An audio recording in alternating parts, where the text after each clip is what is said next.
dun dun dun dun dun dun dun. Let's go. All right, so as you can see, we're back here with Mr. James Lovett. He put out this video, I guess, a year ago.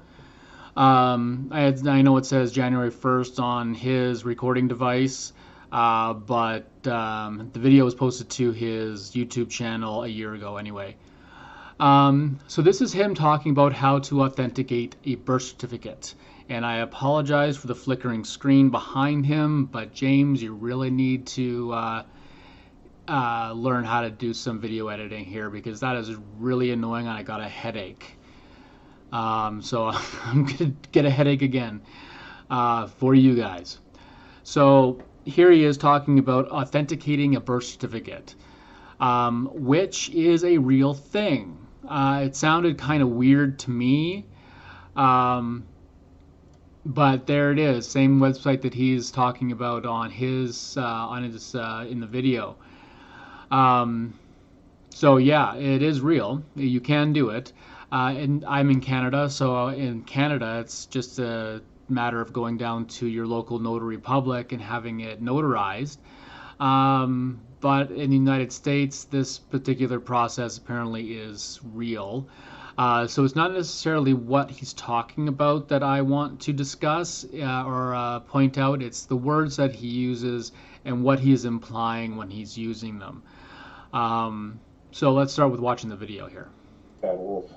What's going on, guys? I want to thank everybody out there who have been supporting the channel. We are almost at 3,000 subscribers. That is fantastic.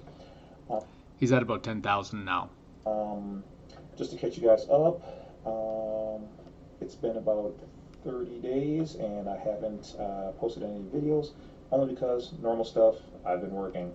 To answer a couple of questions of the people out there, how come I don't answer all the comments in the YouTube comment section? I don't have time. If I answered everybody's every single question, I just wouldn't have it, because I work for a living, and well, I don't make any money off. I don't know if that was a dig at his viewers, because I mean, I'm not saying sovereign citizens are necessarily like lazy. There's no evidence to that. The subset of First Amendment auditors, now there's some laziness, because that's how they make their money, is going out and bothering police and the public and stuff, but that's not what we're here to talk about. We're talking about James. So let's continue. Of YouTube monetization, because I haven't selected that. Not that I can't. Which is ridiculous, James, because I mean, you've got followers, you clearly have got enough subscribers, you more than likely have the watch time, so why shouldn't you monetize your channel? Just another revenue stream for you. Yeah, it's just be stupid. I mean, everybody wants to have a monetized YouTube channel, including me. I just know it's annoying to have commercials in there, so I'm trying to avoid that as much as possible for you guys. Alright, so thanks for all those who've been supporting. Thank you for those donations out there. Thank you for people following the steps. And that being said, let's get into it. Alright, so this particular video is going to be about how to authenticate the birth certificate. Okay, now if you've watched any of my other videos, which I always suggest going back and looking at the old information, because it's still relevant. Just because it hasn't, I'm not making it from here forward or doing like some people, copying the same videos I have and then just redoing them. I'm not going to do that. I'm not going to rehash what I already have. If something new comes along, I'll do that. So check the old videos and find your answers. Alright, so the birth certificate is different than the certificate of live birth. The certificate of live birth is issued from the hospital of your state and proves that you are a living being. When you are it proves that your particular birth actually physically took place. That's what a certificate of live birth is. I mean, no secret there. Parents, or for you who have kids and you do this as well, shame on you for that, but you apply for your child's certificate of, or birth certificate, that's what makes you a federal employee. It's actually an application to be brought into that and to be turned into a person, which is an artificial entity, which is your straw man, which is your corporate version of you, your trust, however you want to look at it and say it. All of that is sovereign citizen doctrine, that you are, at the moment of your birth or at the time of your birth, you are basically sold into some kind of indentured servitude into the U.S. government. It's just more ridiculousness. In other words, the fake version of you, which is why it's in, Capitalist Maximus and all capitalized. That is his attempt at trying to incorporate Latin into his vocabulary, but unfortunately, James Capitalist Maximus is not a word. It's not a phrase. It's nothing. It's meaningless. It means absolutely nothing. Letters, okay? Because anything in commerce, when they're addressing it, especially property or business, to be underneath their jurisdiction has to be depicted by law in all capitalized letters. So for those people who have been asking me how to authenticate the birth certificate, well, right behind me, some of the information we're going to go over. This particular website is usbirthcertificates.com, but you can just type in how to authenticate a birth certificate in the U.S., and it'll bring you either here or somewhere like that. So it won't be a long video, but here we go. So the information that he gives in the rest of this is actually pretty run-of-the-mill, nothing terribly unusual about it. It's a real thing. You can do this. You can follow the instructions. The difference is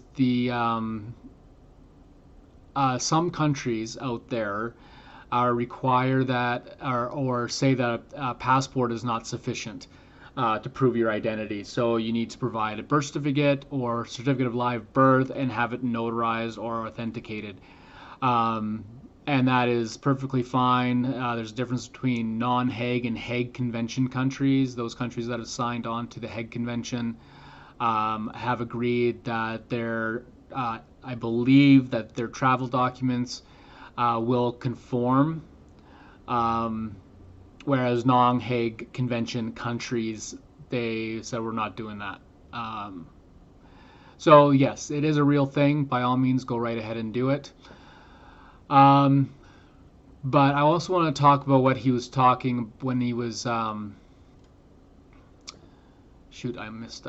lost the article.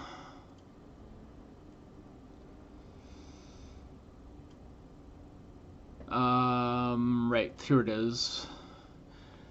This is what he was talking about. This is an abstract of an article that was posted to the Stockholm University in 2020. Here is the bibliography. Okay. This basically outlines the sovereign citizen thing. I'll just start at the top here. The idea of birth certificate enslavement is a conspiracy theory situated in North America. So that's Canada, US, and Mexico. Yay! And spread through the internet. It is connected to, among other things, the sovereign citizen movement. There are examples of the conspiracy spreading with active activists, which Mr. James here is one of those active activists. In Europe, among other countries, other parts of the world. According to believers, the creating of a birth certificate starts the life of an evil administrative doppelganger to the newly born, a corporate shell. This corporate shell is then sold by the state to foreign investors as a form of financial security. One of the administrative proofs of this, according to believers of the conspiracy theory, is that birth certificate is written in, the birth certificate is written in capital letters, and that that bond papers and watermarks are used. This part of the conspiracy theory, or the proof in the design of the proof in the design of the administrative document is connected to an interpretation of maritime law that the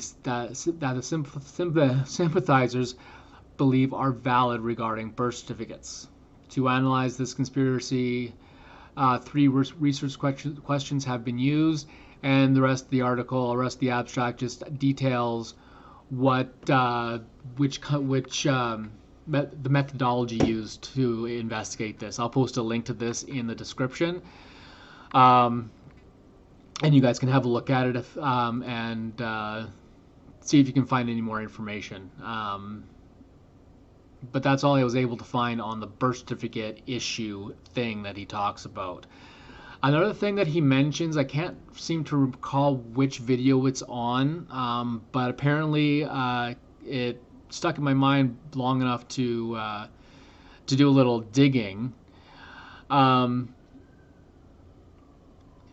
James talks, he mentions in another video, I guess, because I watched this particular one several times and it's not on this video. But he talks about a U.S. national versus U.S. citizen. And to my surprise, that is something that is real. This is the IMI Help website. I'm not sure what that stands for, but this is where I found the information. But anyway, so what is a U.S. national? All U.S. citizens are U.S. nationals, but there are some U.S. nationals who are not U.S. citizens. Therefore, this article discusses only U.S. nationals that are not U.S. citizens. Definition: a U.S. national is a person born in or having ties with an outlying possession of the United States, which as of 2019 refers only to American Samoa and Swains Island. Additionally, it also includes those individuals born abroad to 2 U.S. national parents, or those born abroad to 1 alien parent and 1 U.S. national parent. Additionally, there is a residency requirement for the parents of the child prior to birth in order to transmit U.S. nationality. Okay, so what that means, what it's saying is that to be a U.S. national, first of all, if you're born in the United States, then you're automatically a U.S. national. So congratulations, everyone's a U.S. national. Yay! But those people born in American Samoa or Swains Island are not U.S. citizens, they are U.S. nationals. Now, in the past, you got countries like Guam, Puerto Rico, the U.S. Virgin Islands, or the Philippines were U.S. nationals. If you were born in those countries during the date specified, you would be considered a U.S. national. Now, there are very few people alive that were born in 1946, 1950, 1917, and 1927. So there's virtually those countries don't really apply anymore. And besides, Puerto Rico, Guam, and the U.S. Virgin Islands are all U.S. citizens already. So those people would be U.S. nationals as well. If they're U.S. citizens, then they're U.S. nationals. But if they were born in American Samoa or Swains Island, then they're U.S. nationals. Oh, I'm sorry, all U.S. citizens are U.S. nationals, but those people born in American Samoa and Swains Island are U.S. nationals. So that's it. That's their claim. And they think that being U.S. nationals gives them some kind of freedom that the Constitution doesn't provide. I don't understand. It's really complicated. Obviously, these people, frankly, I think they are suffering from some kind of mass delusion. They don't believe anything that happens or that's based in reality. Their view of the Constitution and American law is simply so skewed that, I mean, it just doesn't make sense. So anyway, that's this latest video on Mr. Lovett. I will be revisiting him again. He's got lots of videos, lots of stuff to talk about. We're going to investigate this a little further, see if we can maybe get to the bottom of what he's talking about. Okay, so I'll talk to you guys later. Have a good one.